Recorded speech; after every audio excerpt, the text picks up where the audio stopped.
One of the interesting things about doing outreach is that sometimes you have a lot of conversations that are very much alike, and there isn't a lot of useful teaching material from it.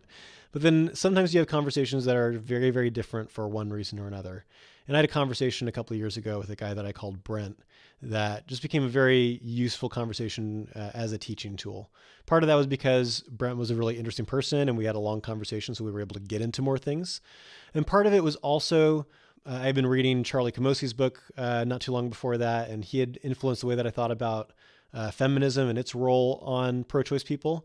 And Brent was kind of my first guinea pig of let me ask you this, Brent, kind of an example of that. And so we just had a really helpful, interesting conversation. So I wrote 2 blog posts about that. The first one is called 4 Practical Dialogue Tips for My Conversation with Brent.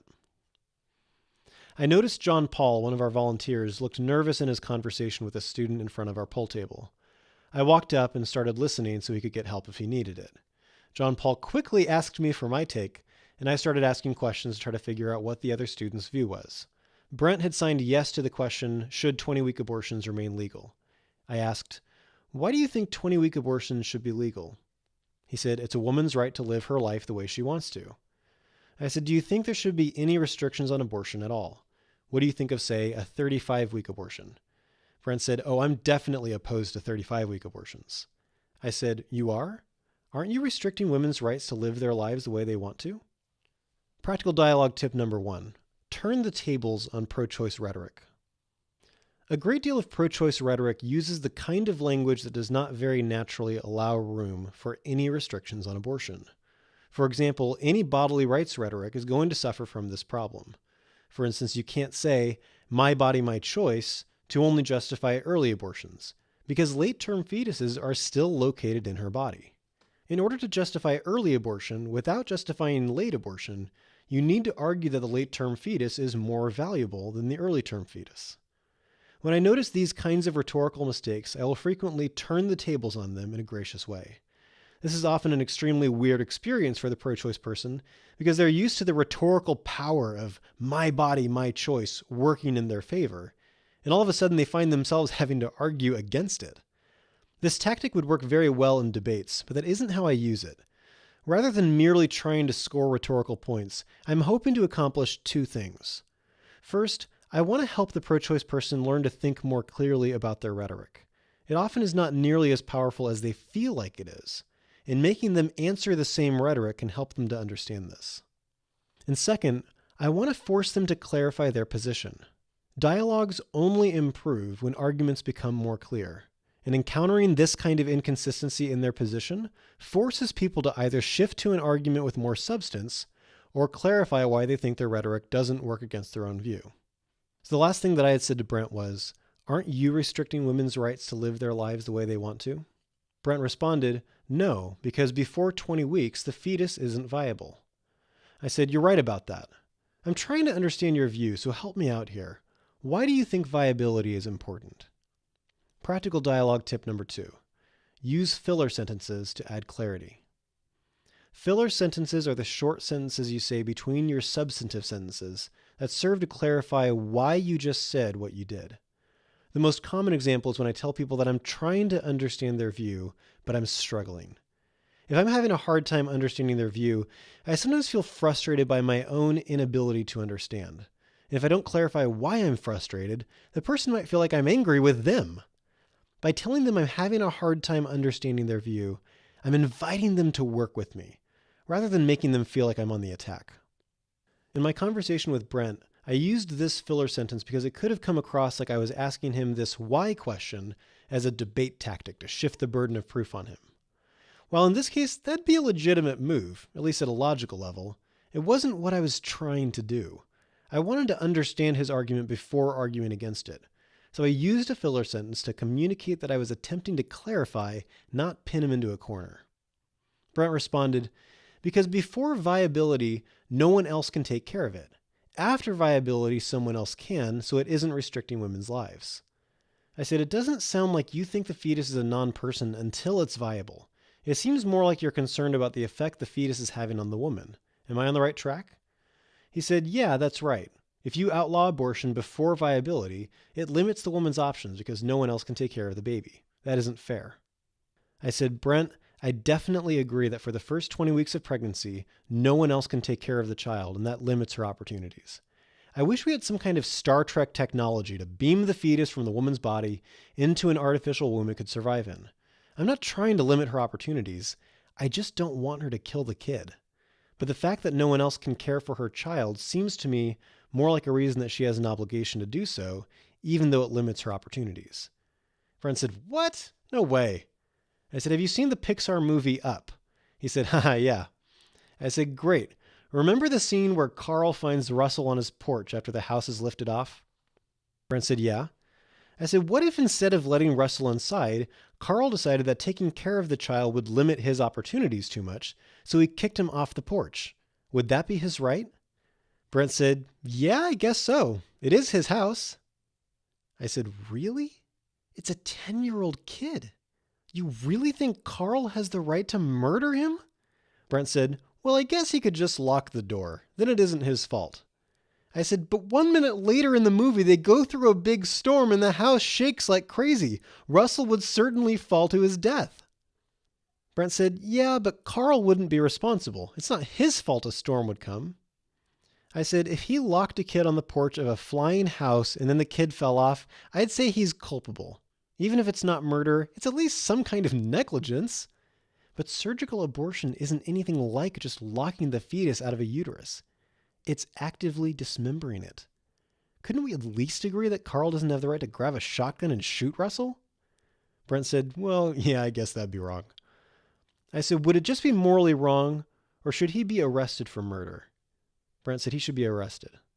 I said, I totally agree. Hey, it's really hot standing in the sun right here. Could we move under the tree? Brent said, sure. Practical dialogue tip number 3. Sit down. I now have a goal in just about any dialogue about abortion. Find a way to non-awkwardly get us from a standing position to a sitting position. The difference to the atmosphere of the conversation is night and day. Even if I'm being really nice, 2 people standing in a plaza arguing with each other is not an optimal environment for people to change their views. Friends don't argue about serious things for 2 hours while standing. They sit down on chairs or in the grass or something. I want the person I'm talking with to feel comfortable, to feel emotionally safe to reconsider their views. And I have become absolutely convinced that sitting down immeasurably helps. It feels less like we're 2 strangers and ideological opponents, and more like we're new friends thinking through things together. After we sat down, I continued. So it seems like there's a big difference between Carl just not helping Russell and shooting him with a shotgun. That matters to me because abortion isn't merely not helping someone. It's killing them. Have you ever seen pictures that show the results of abortion? He said, no. I said, I have some in this brochure. Would you be willing to look at them? He agreed. After we discussed the abortion images and how abortion procedures are done, I continued. It seems like in this story, Carl doesn't have the right to murder Russell, even though it's not Carl's fault that Russell is on his porch, and now he has an annoying child to take care of for a while. But how much more obviously wrong would it be if Carl invited Russell to come over before the house lifted off? Wouldn't Carl be even more responsible then? Brent said, yeah, but so what? I said, well, in most cases of pregnancy, 2 parties willingly engaged in an act that they knew might result in the creation of a needy child. Given that, it seems even clearer that they owe that child something minimal, something like taking care of the child until someone else can, and certainly not killing the child. In a similar way, Carl is even more obligated to not shoot Russell with his shotgun if he invited Russell to come to his house. Brent responded, yeah, but what if Carl just went for a walk? Sometimes, but not very often, if you go for a walk, a child might just follow you home. So if he went for a walk, knowing that might happen, and Russell follows him home, is he responsible for the child now? I said, that's a great question. In that situation, he doesn't have the right to shoot the kid, but it also isn't really his fault that the kid followed him. But sex is totally different than that. There is nothing intrinsically linked between going for a walk and having a child following you home. The one isn't really the cause of the other, but the creation of children is intrinsic to sex. Sex causes the creation of a child. Sometimes sex happens without creating a child, but anytime a child is created as a result of sex, sex is the cause. Brent said, I guess. It just seems like if we outlaw abortion, that limits people's options. Think of people's opportunities as boxes. Someone with a lot of opportunities has a big box, and someone with really few opportunities has a small box. I just want people to have big boxes. I said, that's a great way to describe that. I like that. I'd like to help people have bigger boxes too. Again, if we could just Star Trek beam the child into an artificial womb it could survive in, that'd be awesome. I guess the question is, given that we don't have the Star Trek option, are we justified in killing a child in order to make our box of opportunities bigger? So for instance, John Paul here is just an awful person, and we all laughed for a moment. He's horrible and mean, and he makes terrible life choices. Isn't that right? And John Paul jumped in and said, yes, always. Right.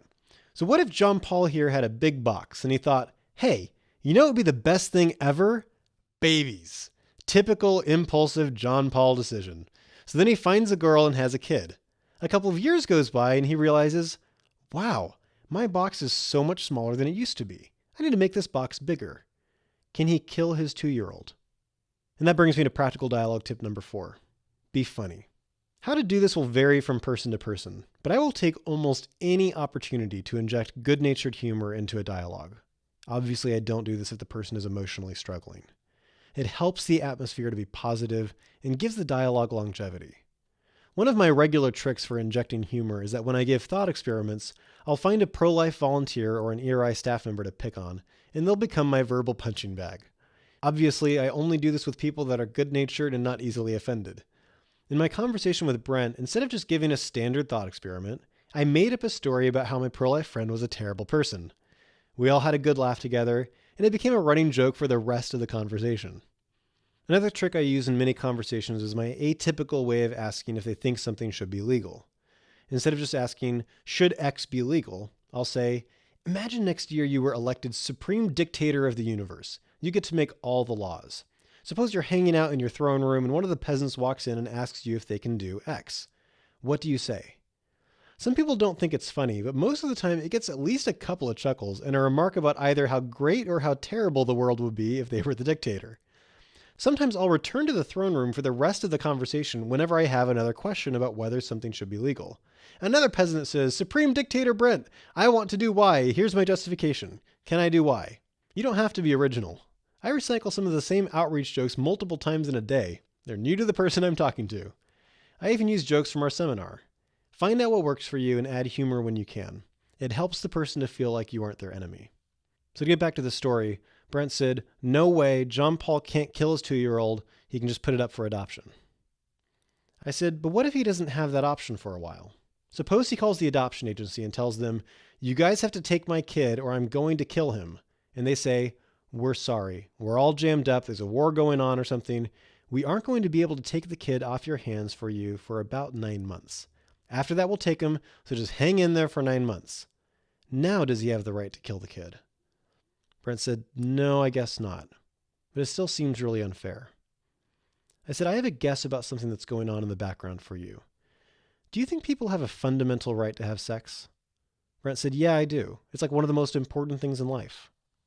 I have suspected for a while that the belief in an inalienable right to sex is an unstated part of many pro-choice people's views.